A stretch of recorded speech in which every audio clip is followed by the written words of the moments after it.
जब मैं पैदा हुई 6 मंथ की थी, मेरी रीढ़ की हड्डी में रसौली थी, जिसका ऑपरेट करवाया और मैं दोनों टांगों से माजूर हो गई। फिर मैं लोगों की बातें सुनना पड़ती थी, घर पे मैं पड़ी रहती थी। काफ़ी हद तक इलाज भी करवाया लेकिन कुछ फ़र्क नहीं पड़ा। एनए न्यूज़ की वीडियोस देखने के लिए हमारा चैनल सब्सक्राइब कीजिए और बेल के आइकॉन पर क्लिक कीजिए ताकि आप हमारी तमाम आने वाली वीडियोस से बाखबर रह सकें। बिस्मिल्लाहिर्रहमानिर्रहीम। नाज़रीन अस्सलाम वालेकुम। हम आपका मेज़बान हाफिज़ खुरम शहज़ाद और आप देख रहे हैं एनए न्यूज़।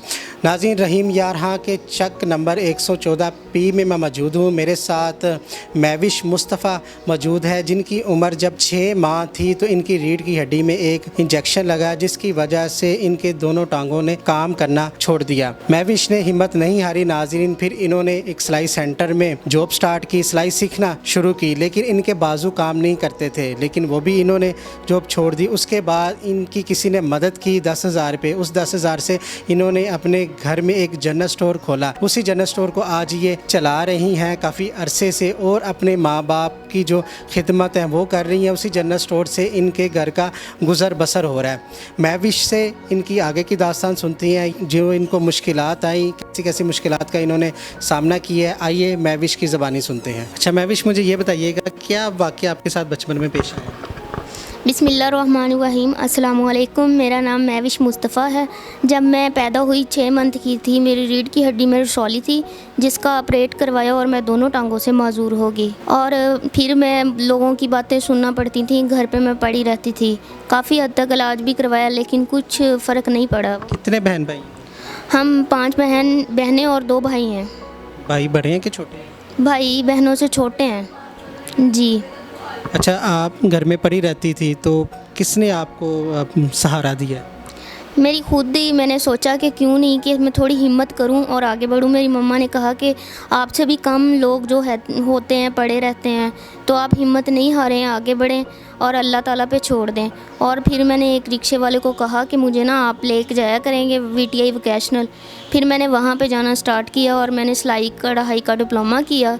और फिर मेरे बाजुओं में बिल्कुल जान नहीं थी, मेरे ना बहुत ज़्यादा वीकनेस हो गई थी, तो मुझसे व्हील चेयर की मशीन भी नहीं चलती थी कपड़े स्टिच करने के लिए। तो फिर उन्होंने मुझे 10,000 की हेल्प की, जिसकी बिना पे मैंने छोटी सी करियाना की शॉप बनाई। फिर हमारे घर के माली हालात काफ़ी हद तक ख़राब हो चुके थे। फिर मैंने उसी शॉप से जो मेरा होता था महानामदनी जो भी है, तो उसी में से मैं अपने घर वालों को भी सपोर्ट करती थी और कुछ मेरी सोच थी कि मैं बाहर वालों को भी करूं जो मेरी तरह माजूर है। आपके वालिद साहब क्या करते हैं? मेरे वालिद साहब पहले टीचर थे, वो रिटायर हो गए, लेकिन वो भी एक बाजू से डिसेबल हैं। वो काफ़ी ज़ईफ़ हैं लेकिन कुछ नहीं करते अब।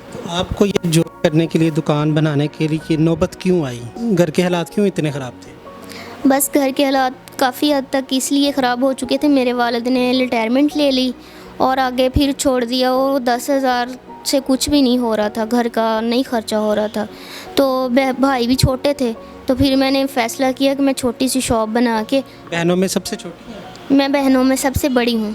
सबसे बड़ी हैं, तो दूसरी बहनें क्या करती, पढ़ती हैं? जी, बाकी 3 बहनों की शादियाँ हो चुकी हैं, एक बहन ने पढ़ा हुआ है, BSc की है। अच्छा, वो शादी हो चुकी है, वो अपने घर में ठीक ठाक हैं? जी अल्हम्दुलिल्लाह, वो अपने घर में ठीक हैं। अब अपने वालिदैन का और छोटे भाइयों का सहारा आप हैं? जी अल्हम्दुलिल्लाह, मैं ही अपने वालिदैन को सपोर्ट कर रही हूँ और मैं चाहती हूँ मैं बेटा बन के उनका साथ दूँ। मैं बेटी नहीं हूँ, मैं उनका बेटा हूँ और बुढ़ापे में मैं उनका सहारा बनना चाहती हूँ।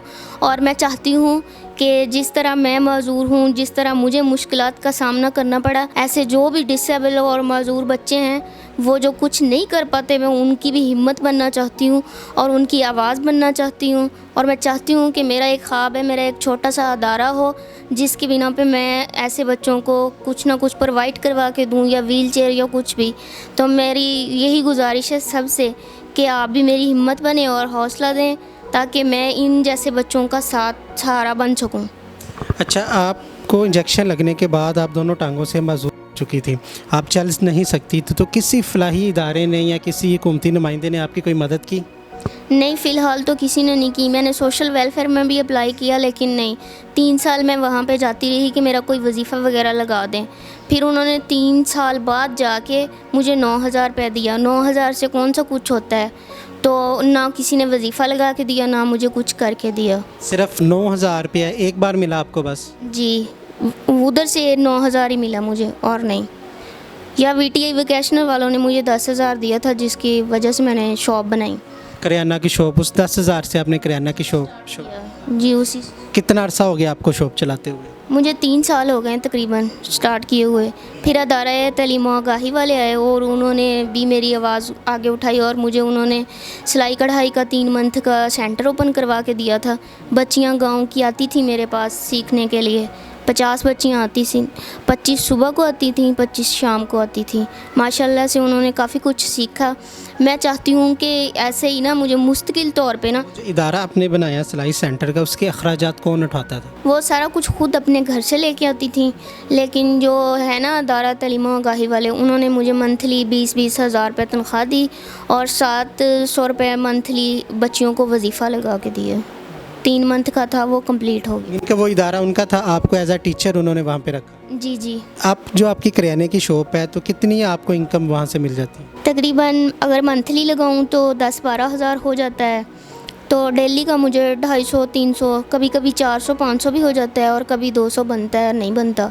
तो फिर उसमें से मैं अपने घर वालों को शाम का जो भी कुछ हो सकता है वो करती हूँ और उसमें से 50-50 अलग से रखती रहती हूँ।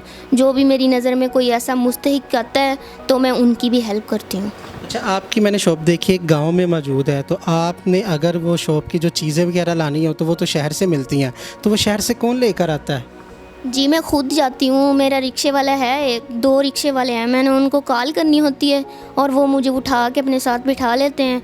फिर शॉप अलग अलग शॉप से पे लेके जाते हैं। फिर मुझे चेयर रख देते हैं और शॉप वाले भी मेरे साथ अच्छा ताउन करते हैं और मुझे चीज़ें दिखाते हैं और फिर मैं लेती हूँ और मेरा रिक्शे वाला मुझे बिठाता है, घर ले आता है। गांव के जो इर्द गिर्द के अफराद हैं, जो घर वाले हैं, वो आपसे वो सौदा सलफ लेकर जाते हैं, आपके साथ ताउन करते हैं लोग? जी माशाल्लाह से काफ़ी सही है, लेके जाते हैं। मेरे पास इतना नहीं है कि इतनी बड़ी शॉप नहीं है, लेकिन आते हैं। काफ़ी हद तक कोई वापस भी चले जाते हैं, कोई चीज़ें नहीं मिलती। तो मैं चाहती हूँ या मेरा कारोबार आगे बढ़ा दिया जाए तो या फिर मुझे मुस्तकिल तौर पे सिलाई सेंटर ओपन करवा दिया जाए, ताकि मेरे गांव की बच्चियाँ भी ये सिलाई का काम सीखें और अपने माँ बाप का सहारा बनें। आप चाहती हैं कि यहाँ तो जो आपकी शॉप है उसको बड़ा कर दिया जाए, उसमें राशन की तमाम चीज़ें मौजूद हों, यहाँ सिलाई सेंटर हो तो उसके अखराजात कोई उठा ले?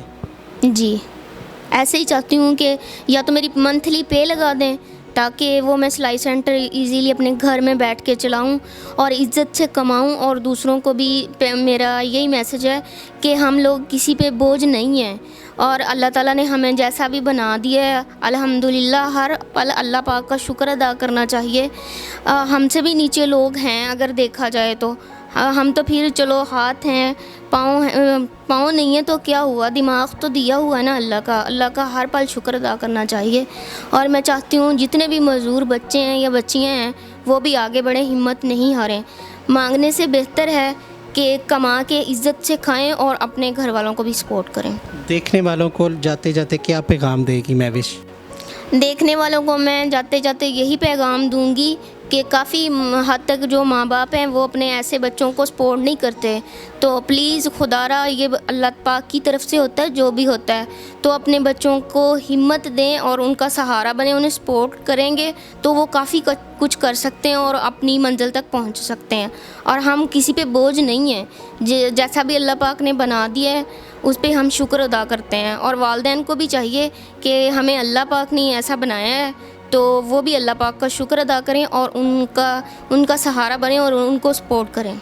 शुक्रिया जी नाज़रीन, महविश मुस्तफ़ा मेरे साथ मौजूद थी। दोनों टांगों से वो मज़ूर है, वो टांगें उनकी काम नहीं करती। बचपन में उनको एक रीढ़ की हड्डी पे इंजेक्शन लगा, उसके बाद ये सारा वाक़या पेश आया। देखिए उन्होंने हिम्मत नहीं हारी।